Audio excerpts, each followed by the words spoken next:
If you've ever experienced bedroom anxiety, performance anxiety, you know how much of a vicious cycle that is and how you get just stuck in it, spinning over and over, and it just makes things worse. So in today's video, we are going to help you to get some tools and things that you can do to overcome the anxiety that you feel.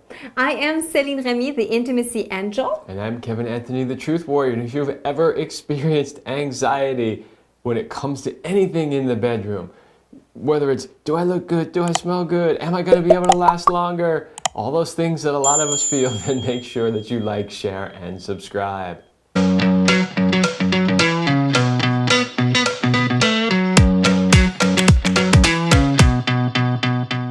So when it comes to anxiety, especially performance anxiety, most of the time we think about the men because they might have an inability to get or maintain an erection to last as long as they want. So there's a lot of pressure for the men to be able to perform, quote unquote, well. So that pressure will in turn create performance anxiety. However, anxiety when it comes to the bedroom is not just for the men. Women can also have those insecurities and anxiety. They might be insecure about how they feel, how they look, how they taste. I mean, so many different things. And so understand that while we might be addressing a little bit more about the men in this video, a lot of the tips can work with both.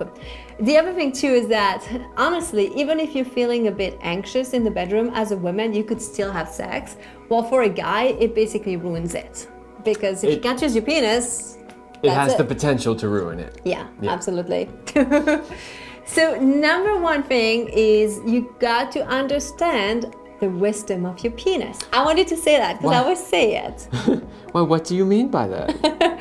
You know, there might be something going on in your relationship. So the anxiety and the pressure might just be kind of a symptom, but it's not really the cause, what's truly happening underneath. Underneath, there might be resentment, there might be bitterness, anger. I mean, so many things in your relationship that is like unsaid, that needs to be aired out.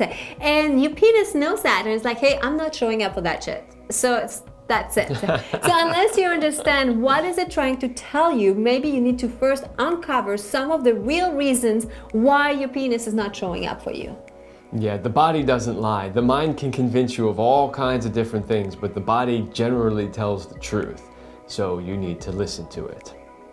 Absolutely. All right, next one is you tend to be more nervous if you're not prepared.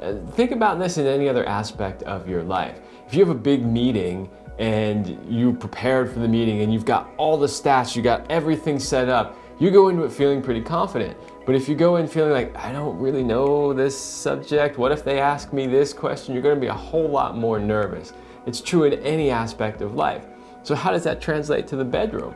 Well, what that means is, if you're not confident in your skills in the bedroom, you're gonna have anxiety, you're gonna be nervous about it showing up. So what you wanna do is learn the skills that you need to learn, practice them as often as you can, master them in practice so that when you go into the real situation, you're like, I got this.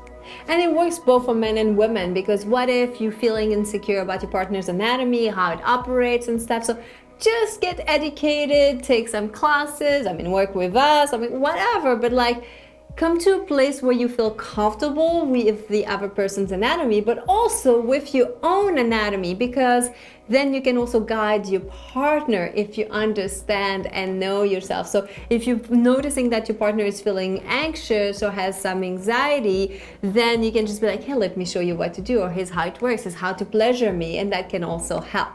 And this kind of goes into our next point, which is to stop thinking so much and to start experiencing.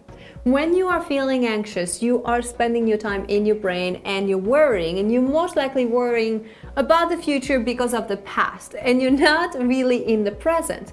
When you start experiencing what is happening in the body, you suddenly bring all of your senses into the moment. And in the present moment, the anxiety usually disappears. So when you start to focus on the experiences, on the sensations, on what is happening in your body, because there's always pleasure. If you're a man and your erection's not working, hard or not hard, erection or erection, doesn't matter. You can still feel pleasure.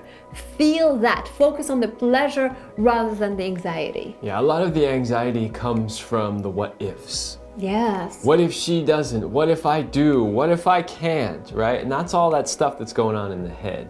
So if you can let all of that go and just be present with what is actually happening in that moment, then you can reduce a lot of the anxiety, a lot of the what if anxiety. So now that you know about experiencing your body, another tool is to practice deep belly breathing. When you are anxious and in your brain you are stuck in your fight or flight, in your sympathetic nervous system, doing deep belly breathing will help to shift into your parasympathetic nervous system, into the relax and digest. So notice, if your breathing is shallow and fast, you are stuck up here, you want to bring the breath all the way down into your belly, and just a few minutes, a couple minutes of that deep belly breathing can transform any anxiety that you feel. And you don't just want to wait until you're in the bedroom. You want to practice this little connection to your breath multiple times a day, so that you can have this connection to your body and keep your nervousness low. This is a secret that all the top athletes use. It's their breath.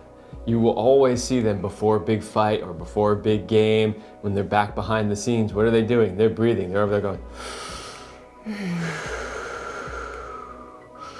right? That's what they're doing. They're using their breath to control the anxiety, the emotion, the nervousness that's there before they go out and do something big.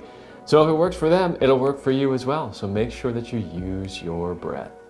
And last but not least, focus on the connection rather than the perfection or the performance of things, because it's all about connecting with your partner. And when you start to connect, you bridge the gap, you create intimacy, the anxiety drops, you open up your feelings, your heart, and then suddenly things start to work way better. In the words of Larry Flint, relax, it is just sex. We have done all kinds of things that, most of them work out, but sometimes they don't work out. We fall down from a silly position we're trying, or it's just something just doesn't work. We're like, that was a total fail, And we laugh about it because it's really about being connected, about spending time together, about sharing the experience together, not so much about, was it perfect? Was it like textbook? Did I do this, or did you come here? Or that, How did I perform? Yeah, it's not about that. It's really not about that. So just relax. It's just sex. Have fun with it. And, if it's awesome, great. And if it's not, great. Laugh about it. And practice some more. And practice some more. Until you master it. It's just the way it goes. All right, we hope today's video was helpful and that you can finally just put performance against anxiety in the closet and never have to deal again with it. And we will see you in our next video.